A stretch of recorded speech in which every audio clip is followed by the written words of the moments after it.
Love fresh spinach? Feels like you're getting healthier with every bite, right? Wait.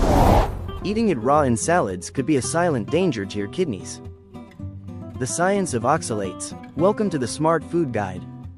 The culprit is oxalic acid. In raw spinach, it acts like a magnet for calcium. When they meet, they form calcium oxalate crystals. These are sharp and insoluble. And these crystals are the leading cause of kidney stones. Now, let's turn this science into a delicious dish. This is how you make the perfect Korean side dish, perfect for your next bibimbap bowl. Oxalic acid is stubborn. Placing it in boiling water is the only way to flush it out. Add a spoonful of salt. This preserves the vibrant green and flushes out the oxalates. Keep the lid open. This allows volatile acids to escape, making your spinach much safer. Give it a quick rinse in ice-cold water.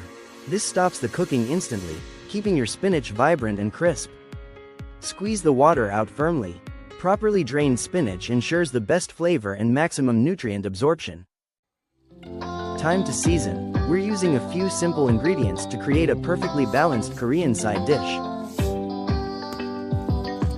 Let's massage the base flavors in gently so the seasoning absorbs evenly into every leaf. Now for the final touch. Adding healthy fats like sesame oil and ground seeds helps your body absorb the vitamins in spinach, while adding a rich aroma and taste. Enjoy this healthy dish as a side or a topping for your Korean rice bowl. Cook smarter, live happier.